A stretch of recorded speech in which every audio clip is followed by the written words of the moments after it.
பிரேமலதா பரன் நாடி ஜோதிடத்தில் சொல்கிறார்கள், என் மாமியார் என் பெண்ணுடைய வயிற்றில் பிறப்பார் என்று. ஏன்னா நீங்க மறுபிறப்புன்னு ஒண்ணு இல்ல, உங்க குடும்பத்திலே பிறக்க மாட்டாங்க, நம்ம டிஸ்கஸ் பண்ணிருந்தோம். ஆமாங்க. நாடி ஜோதிடத்தில் சொல்றாங்களே அப்படின்னு கேட்டிருக்காங்க. இதற்கு ஐயாவின் பதில். ஐயா, நாடி ஜோதிடத்தை தற்கொலை செய்து கொண்ட ஆத்மா குடும்பத்தோடு இருக்க முடியுமா? ஐயா, எந்த ஆத்மா பந்த பாசத்தோட இருக்கோ அது சரீரத்தை விட்டா அது குடும்பத்தோட தான் இருக்கும். ஐயா, அடுத்த ஒரு கேள்வி, அன்பரசன் ஒருத்த கேள்வி கேட்டிருக்காரு. ஐயா, மரணத்தை உங்களால் கணிக்க முடியுமா? இந்த உலகத்துல பிறந்த எந்த மனிதனாலையும் மரணத்தை, இறந்தவருடைய ஜாதகத்தை கொண்டு போயிட்டு நீங்க ஒரு பிரபலமான ஜோதிடத்தை கொண்டு போய் கொடுத்து பாருங்க, அவர் இருப்பதாகவே பேசுவார். இறந்தவர்கள் சாபம் கொடுத்தாலோ இல்ல இறக்கும் பொழுது சாபம் கொடுத்தாலோ அது நம்ம தலைமுறை பாதிக்கும்ன்றாங்க. அது உண்மையா? நிறைய அது உண்மைதாங்க. ஒரு மனிதர் இறப்பின் போது செய்யப்படும் சடங்குகள் அர்த்தம் என்ன? ஏன் சடங்குகள் செய்யப்படுகின்றன?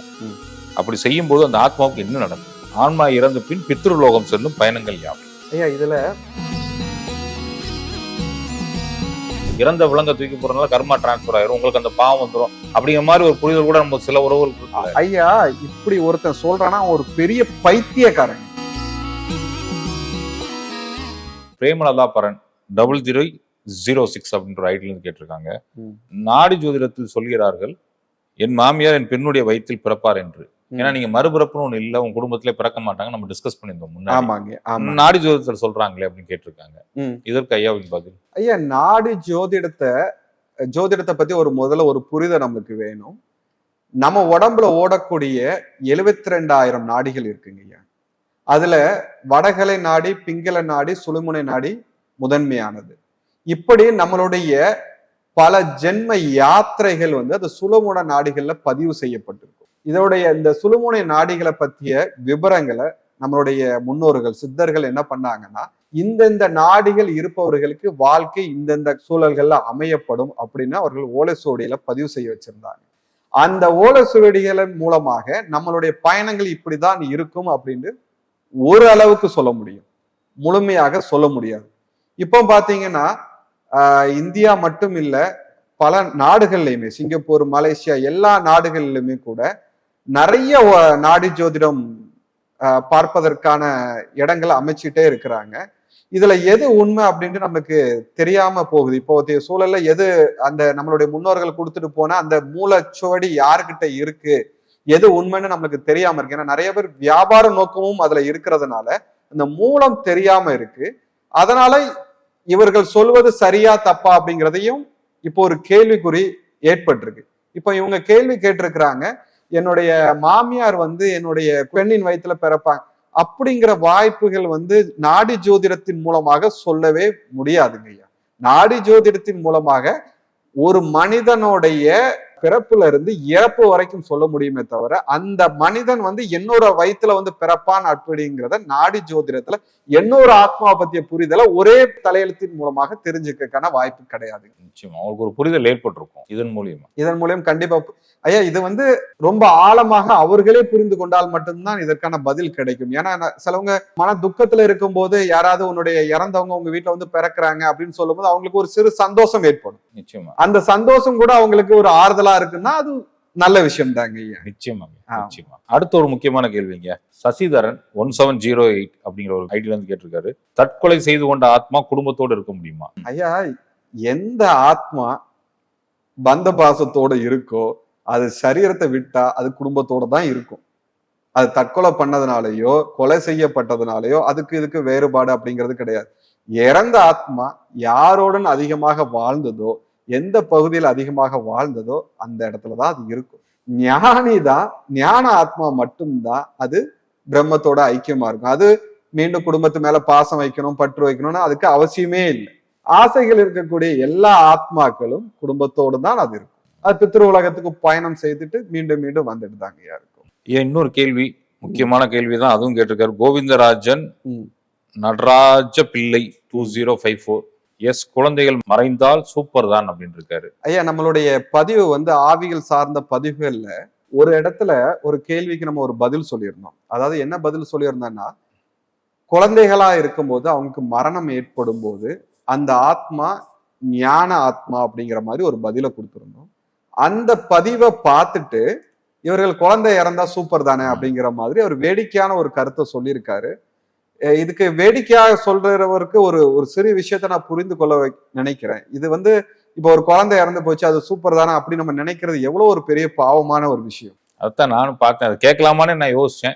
பட் இது மாதிரி கேள்வி கேட்கணும் நம்ம சொல்லிதான் ஆகும். கண்டிப்பா கண்டிப்பா. அதாவது குழந்தை விதிவசமாக விதியின் படியாக கர்மவினின் படியாக அது சரீரத்தை விடும்போது அதனுடைய நிலை ஞான நிலையாக இருக்கும் தான் நம்ம சொல்றோமே தவிர அதற்காக நம்ம கண்ணு முன்னாடி ஒரு குழந்தை இருக்கு அதை கொண்டுட்டு அது முக்தி அடைஞ்சிரும் அப்படின்னு அர்த்தம் கிடையாது. இல்ல இவர் எந்த ஃபீல்ட்ல சொல்லியிருப்பாருன்னா நம்ம படுற கஷ்டத்துக்கு குழந்தையா இருந்தாலே சூப்பர் தான், அப்படியே இறந்துருக்கலாமோ அப்படி நினைச்சிருந்தா அது சரிங்க ஐயா. ஆனா அப்படி நினைக்காமல் இந்த குழந்தையா இருந்தா சூப்பர் தானே அப்படிங்கிற மாதிரி நினைத்தால் அது தவறு. நிச்சயமா, ஏன்னா ஒவ்வொருத்தவங்களும் தெரியும்ல அதோட வேதனை என்னன்னு தெரியும். ஐயா அடுத்த ஒரு கேள்வி, அன்பரசன் ஒருத்தர் கேள்வி கேட்டிருக்காரு. ஐயா மரணத்தை உங்களால் கணிக்க முடியுமா அப்படின்னு ஒரு கேள்வி. கேள்வி எவ்வளவு கேட்டிருக்காரு, மரணத்தை உங்களால் கணிக்க முடியுமா? இந்த உலகத்துல பிறந்த எந்த மனிதனாலையும் மரணத்தை கணிக்க முடியாது. அப்போ ஞானிகள் மட்டும் மரணத்தை கணிக்கிறாங்களே அவர்களால் மட்டும் எப்படி முடியுது அப்படின்னு அவங்களே கேட்கலாம். இப்போ எந்த மனிதனாலும் முடியலன்னா ஞானிகளால மட்டும் எப்படி முடியுது அப்படின்னு அவங்க கேட்கலாம். ஆமா, நாங்க இந்நேரத்துல உடல்ல விட போறோம், இந்த இடத்துல இருந்து கிளம்ப போறேன் அப்படின்னு சொல்லிட்டுலாம் ஞானிகள் இறந்திருக்காங்க. அப்போ அவங்க கேள்வி கேட்கலாம், அப்போ யாராலையும் முடியாது, அப்ப ஞானிகளால் மட்டும் எப்போ முடியும்னு கேட்டீங்கன்னா ஞானிகளுக்கு தன்னுடைய கர்ம வினையோட அளவுகள் அவங்களால் ஞானத்தால் புரிந்து கொள்ள முடியும். நான் இன்னும் இந்த உலகத்துல இன்னும் எவ்வளவு கஷ்டப்பட வேண்டியது இருக்கு, இன்னும் நான் இந்த பாவங்களை நான் செஞ்சிருக்கிறேன், அதற்கான புலன்களால் செய்த பாவங்களுக்கு புலன்களாலும் மனதால் செய்த பாவங்களுக்கு மனதாலும் எனக்கு இன்னும் அந்த கர்ம வினைகள் பாக்கி இருக்குன்னு ஞானிகளுக்கு தெரியும். அப்போது அவர்கள் சொல்றாங்க, நான் இந்த நிலைகளை நான் அடைந்த பிறகு என்னால இப்போ நான் இந்த நிலையெல்லாம் அடைஞ்சிருவேன், அப்போ நான் என்னால விட முடியும். அவர்கள் சுயமாக அவர்களுக்காக ப்ரெடிக்ட் பண்ண முடியும். இன்னொரு மனிதர்கள் வந்து இந்த காலத்துல இத்தனை மணிக்கு இறப்பாங்க அப்படிங்கிறத நம்மளால கணிக்க முடியாது. அப்படி நம்ம தெரிந்தாலும் சொல்ல முடியாது. ஒரு சில காலத்துல ஜோதிடர்கள் நிறைய பேர் கணிச்சுதா சொல்லியிருக்காங்க. கரெக்டா இந்த நாள்ல இந்த இடத்துல இருப்பாங்க. ஜோதிடர்கள் சொல்லியிருக்க மாட்டாங்க, நீங்க தப்பா புரிஞ்சுட்டீங்க. ஜோதிடர்கள் சொல்லியிருக்க மாட்டாங்க, வாக்கு சித்தம் உள்ளவர்கள் சொல்லியிருப்பாங்க. அவர்கள் ஒருவேளை ஜோதிடர் இருந்திருப்பாங்க. அவங்க ஜோதிடமும் தெரியும், அவர்களுக்குள்ள இருந்து வாக்கு சித்தம் வெளிப்படும். நீங்க இப்ப ரெண்டு பேரையும் ஒன்னா கொண்டு வந்து நினைச்சிட்டு இருக்கீங்க. அதாவது என்னன்னா சில ஜோதிடர்கள் இத்தனை மணிக்கு இதுதான் நடக்கும்னா அது நடக்குது, ஆனா எல்லாராலையும் அது நடக்க மாட்டேங்குது. அவருக்கு வாக்கு சித்தம் இருக்கு. ஏன்னா ராஜேஷியா பதிவுல கூட நான் பாத்திருக்கேன், அதனால இந்த கேள்வி நான் அழுத்தி கேட்டேன். என் அம்மா இறப்ப வந்து ஒரு ஜோசியர் கரெக்டா இந்த நாள்ல இறந்துருவாங்கன்னாங்க. அன்னைக்கு எங்க அம்மா ஹாஸ்பிட்டல் பண்ணிட்டாங்க. அது வாக்கு சித்தம் ஐயா, புரிஞ்சுக்கிடுங்க. இப்போ ஒரு சில மனிதர்கள் வந்து வாக்கு சித்தத்தை கையில வச்சிருப்பாங்க, அவங்களுக்கு ஜோதிடம் தெரியாது, ஆனா அவங்க சொன்னது நடக்கும். அவர் சொன்னது வந்து ஜோதிடர் தான் கனெக்ட் பண்ணி சொன்னார். அதே மாதிரி ஜோதிடர் இருப்பாங்க, ஜோதிடருக்கு வாக்கு சித்தம் இருக்கும். இப்ப அவங்க ஜோதிடராகவும் இருக்க மாட்டாங்க, நாளைக்கு என்ன நடக்குதுன்னு ப்ரெடிக்ட் பண்ணாதவங்களாகவும் இருக்க மாட்டாங்க, ஆனா அவர்கள் சொல்வது நடக்கும். ஆனா அவர்கள் சொல்வது அவர்கள் சொல்லல, இந்த பிரம்மம் அது வெளிப்படுத்துது. நீங்க அவர்கள் சொல்லுவதா நினைக்க அவங்க எல்லாம். இப்ப நீங்க ஒரு ஜோதிடர் சொன்னாரு இத்தனை மணிக்கு இறந்துருவாருன்னு சொல்லிட்டு அவர்கிட்ட 10 ஜாதகத்தை நீங்க கொண்டு போனா 10 பேருக்கு அது பலிக்காது. அப்ப இந்த ஒண்ணு மட்டும் எப்படி பலிக்குது அப்படின்னு கேட்டீங்கன்னா அவர் வாக்கு சித்தம் உள்ள மனிதராக இருப்பார். அவர் உள்ளுக்குள்ள இருக்கக்கூடிய பிரம்மத்தோடைய வெளியே சப்தத்தை அவர் வெளியே கொண்டு வருவதற்கான அவருடைய முயற்சிகள் சுலபமாக இருந்தால் அவர்கள் சொல்வது நடக்கும். நிச்சயமா இந்த கேள்வி எனக்குள்ள ஏன்னா ஜோதிடத்தை வைத்துக் கொண்டு இத்தனை நாள்ல இறந்து, இப்ப நீங்க ஒரு இறந்தவருடைய ஜாதகத்தை கொண்டு போயிட்டு நீங்க ஒரு பிரபலமான ஜோதிடத்தை கொண்டு போய் கொடுத்து பாருங்க, அவர் இருப்பதாகவே பேசுவார். ஆனா சில மனிதர்கள்ட்ட கொண்டு போகும்போது இவர் இறந்துட்டாருன்னு சொல்லுவார். அது எப்படி நடக்குதுன்னு கேட்டீங்கன்னா அவர்களுக்கு வாக்கு சித்தம் இயற்கையாவே இருக்கு. வாக்கு சித்தம்னா வாக்குக்கு மூலமாக இருக்கிறது பிரம்மம், பிரம்மமும் மூலமாக இருக்கிறது கடவுள், கடவுளுடைய வெளிப்பாடு சிலவர்களுக்கு வருது. அவர்கள் வந்து சுத்தமாகவும் தவங்கள் செய்திருக்கலாம், இல்லைன்னா அவங்க ரொம்ப ஒழுக்க சீலர்களாக இருக்கலாம், அவர்கள் வந்து தர்மத்தை பின்பற்றுபவர்களாக இருக்கலாம், அவர்கள் மூலமாக வெளிப்படும். இந்த மூலமாக வெளிப்படும். இப்ப எனக்கு அது தெரியுமான்னு கேட்டா எனக்கு தெரியாது. நான் இந்த விஷயத்துக்கு நான் ஒரு அனுபவமாகவும் நான் என்னால பேச முடியும். அடுத்த பதிவுல நான் கண்டிப்பா பேசுறேன். ஒரு பெரிய அனுபவம் இருக்கு, நான் கண்டிப்பா நான் பேசுறேன். சொல்லுங்க. ஆமா. அடுத்த ஒரு கேள்வி, லீ சஜித் 9618 அப்படிங்கிற ஐடில இருந்து கேட்டிருக்காங்க. Please ask if the Avi gives curse which remains in the family for generations. Many astrologers say this. அதாவது இறந்தவர்கள் சாபம் கொடுத்தாலோ இல்ல இறக்கும் பொழுது சாபம் கொடுத்தாலோ அது நம்ம தலைமுறை பாதிக்கும்ன்றாங்களே, அது உண்மையா? நிறைய சொல்றாங்க. அது உண்மைதாங்க. ஒரு மனிதர் வந்து ஒரு குடும்பத்தின் மூலமாக பல துன்பங்களையும் இன்னல்களையும் அனுபவிச்சுட்டு அந்த குடும்பத்தினால இறப்பு ஏற்பட்டுச்சுன்னு வச்சுடுங்க, அவங்களுக்கு இந்த உலகத்துல வாழ வேண்டிய ஆசைகள் அதிகமாக இருக்கு, கடமைகள் அதிகமாக இருக்கு. அது எல்லாமே இந்த ஒரு குடும்பத்தின் மூலமாக பாதிப்பு அடைந்ததுன்னா அந்த ஆத்மா சாபம் விடும்போது அது கண்டிப்பா நடக்கும். அப்ப இன்னொரு கேள்வி நீங்க இதுல கேட்கலாம், இந்த ஆத்மா சாபம் விட்டுச்சு, அது எங்க அப்பா தாத்தா காலத்துல குடும்பம் இருந்தது, சாபம் விட்டுச்சு, ஆனா நான் இப்ப புதுசா பிறந்திருக்கேன், எனக்கு அந்த சாபம் எனக்கு ஏன் ஏற்படுதுன்னு அடுத்த ஒரு கேள்வியை கேட்கலாம். புரிந்து கொள்ள வேண்டியது என்னன்னு கேட்டீங்கன்னா, ஒரு குடும்பத்துல பிறக்கிறாங்கன்னா அந்த குடும்பத்துல பல ஆத்மாக்கள் வந்து பிறக்கும் போது அந்த ஆத்மா என்ன அனுபவத்தோட இருந்தது நமக்கு தெரியாது. அதுவும் ஒரு ஆத்மா சாபம் பெற்ற ஆத்மாவா இருந்தாதான் அது இந்த குடும்பத்துல வந்து பிறக்கும். இப்ப என் அப்பா காலத்துல சாபம் எனக்கு கொடுக்கப்பட்டுச்சு, நான் அவங்க சாபம் கொடுக்கும்போது நான் பிறக்கவே இல்லை, ஆனா நான் பிறந்துட்டு நான் அனுபவிக்கிறேன். நீங்க என்ன நினைக்கிறீங்க, அப்பாவோட சாபம் எனக்கு வருதுன்னு நினைக்கிறீங்க, ஆனால் இந்த ஆத்மா புதுசாக வந்து இந்த குடும்பத்துல வந்து பிறந்திருக்கு, ஆனா இந்த ஆத்மா பல இதற்கு முன்பு ஏதோ ஒரு குடும்பத்தில சாபம் பெற்றிருக்கு, அது இங்க வந்து அந்த சாபத்தை அனுபவிக்கும். அதனால இந்த கர்ம வினைகளுக்கான சூட்சமம் தெரிந்தால் மட்டும்தான் இதற்கான முழு பதில பெற முடியுமே தவிர அந்த கர்ம வினையோட சூட்சமம் நமக்கு தெரியலன்னா நமக்கு தெரியாது. அருமையான வழக்குங்க. அப்ப இதுக்கு பரிகாரம் இல்லைங்களா? இப்ப நீ பிறக்கிறோம் அப்படிங்கிறது பரிகாரம் எதுவும்? கண்டிப்பா பரிகாரம் இருக்கு. என்ன பரிகாரம்? அதாவதுங்கய்யா, முதல்ல இப்போ ஒருத்தருடைய குடும்பம் இருக்கு, அவருடைய தாத்தா காலத்துல ஒரு சாபம் ஏற்பட்டிருக்கு. அந்த சாபம் என்ன சாபம்னு நம்மளுக்கு தெரிந்துச்சுன்னு வச்சுடுங்க. ஒரு சொத்து பிரச்சனையினால அந்த சாபத்தை பெற்றிருக்கிறேன் அப்படின்னு இருக்கும்போது, அது எந்த சூழல்ல ஏற்பட்டுச்சோ அந்த சூழல்ல அந்த ஆத்மா என்ன உணர்வுகளை அது பெற்றிருக்கோ அதை நம்ம கிரகித்து அதற்கான ஒரு ஈடான ஒரு தர்மத்தை நம்ம செய்யும் போது அந்த சாபம் விடுதலை அடைவதற்கான வாய்ப்புகள் அமையுங்க ஐயா. இப்போ ஒரு சொத்து பிரச்சனை இருக்கலாம், இல்லைன்னா ஒரு ஒரு ஒரு குடும்பத்தை வந்து தேவையில்லாமல் வந்து பழி போட்டு அவமானங்களை ஏற்படுத்தி இருக்கலாம், அதனால அந்த ஆத்மா சாபம் விட்டுருக்கலாம். அப்படி சாபம் இருக்கும்போது நாம் நம்மளுடைய வாழ்க்கையில எந்த ஆத்மாவையும் இந்த மாதிரி ஒரு சூழல் இல்லாமல் அவமானப்படுத்தாமல் நம்ம வாழ்ந்து காட்டும் போது காலம் போக போக போக போக அடுத்தடுத்த ஜெனரேஷன் அந்த சாபத்திலிருந்து விடுதலை அடைய ஆரம்பிச்சிருங்க. இப்ப எனக்கு ஒரு சின்ன சந்தேகம், ஒரு குடும்பத்துல குழந்தை இல்லைன்னு சொல்லி ஒரு அம்மா வந்து சூசைட் பண்ணிக்கிட்டாங்க. அவங்க ஹஸ்பண்ட் 2வது கல்யாணம் பண்ண போறாரு, இல்ல 2வது கல்யாணம் பேச்சுவார்த்தை நடத்திருக்காரு, ஒரு சூசைட் பண்றாங்கன்னு வைங்க. அந்த மாதிரி சாபம் கொடுத்துட்டு போயிட்டாங்க. இவர் கல்யாணம் முடிச்சு குழந்தை பிறந்து ஒரு ஆம்பளை பையன் இருக்கு, அடுத்து வர ஜெனரேஷன்ஸ் எல்லாம் வந்துட்டே இருக்கு அப்படின்னா இந்த சாபத்தை அவங்க எப்படி நிவர்த்தி பண்ணுவாங்க? அதாவதுங்க, நீங்க சில சாபத்தை நம்மளால நிவர்த்தி பண்ண முடியாது. இறைவன் என்ன பண்றான்னு கேட்டீங்கன்னா, இறைவன்ல நம்மளுடைய ஆத்ம கர்ம வினைகளுடைய கணக்கு என்னன்னு கேட்டீங்கன்னா, எதை விதைத்தமோ அதை அறுத்தே ஆக வேண்டிய சூழல் இருக்கலாம். உடலாலும் மனதாலும் கர்மா 2 விதத்துல தான் பாதிக்கும். ஒண்ணு, நாம் உடலால் செய்யக்கூடியது, உடலால் ஒருத்தனை துன்புறுத்தும் போது அதற்கான கர்ம வினைகள் ஏற்படும். ஒருத்தவங்களை மனதால நம்ம துன்புறுத்தும் போது மனதால் நமக்கு வந்து கஷ்டங்கள் வரும். இப்போ இந்த ஆத்மா 2ஆல பாதிப்படைஞ்சிருக்கும். ஒண்ணு மனதால பாதிப்படைஞ்சிருக்கு, என்னன்னா எனக்கு பிள்ளை இல்லை அப்படிங்கிறதெல்லாம் நீ வேற ஒரு கல்யாணத்தை பண்ணிட்ட, இல்ல அதனால என்ன நீ உதாசனப்படுத்துற, அதனால மனதாலையும் அது பாதிப்படையுது. அதே மாதிரி உடல் அது தன்னை தற்கொலை பண்ணிக்கொள்ளுது. அப்போ அது உடலாலையும் பாதிப்பு ஏற்படுது. அப்போ இந்த சாபத்தை நிவர்த்தி பண்ணுவதற்காக நாம் தனியாக முயற்சி பண்ணுவது சிலதுக்கு முடியாது, சில சாபத்துக்கு முடியாது. இப்ப அதற்கான ஒரு சூழலை இந்த இயற்கை நமக்கு அமைச்சு கொடுத்து அந்த மாதிரி ஒரு இன்னொரு சூழல் ஏற்படுத்தி கொடுத்து அதை செய்யாமல் இல்லைன்னா மற்றவர்களுக்கு உதவி செய்வதன் மூலமாகவும் இந்த கர்ம வினைகளை நம்ம வந்து தொலைக்க முடியும். இப்ப யாரோ ஒருத்தவங்க இந்த துன்பத்துல இருக்காங்கன்னா அவங்க குடும்பத்துக்கு கவுன்சிலிங்கோ இல்ல வேற ஏதோ சப்போர்ட் பண்ணி, அதுக்காக நீங்க திட்டம் போட்டு போக கூடாதுங்க. அதுவா வரும், இயற்கையா அமைக்கும். இயற்கையா அமைக்கும். நீங்க திட்டம் போட்டு நான் இப்படி ஒரு இன்னைக்கு ஒருத்தவங்கள கத்தியால குத்திட்டோம், அவன் இறந்து போயிட்டான், ஓகே நாளைக்கு வந்து யாரா கத்தியால குத்த போறாங்க, அவங்கள போய் நான் தடுத்துட்டா இந்த பாவத்துக்கு இந்த பாவம் சரியா போயிடும் அப்படி நம்ம நினைக்க கூடாது.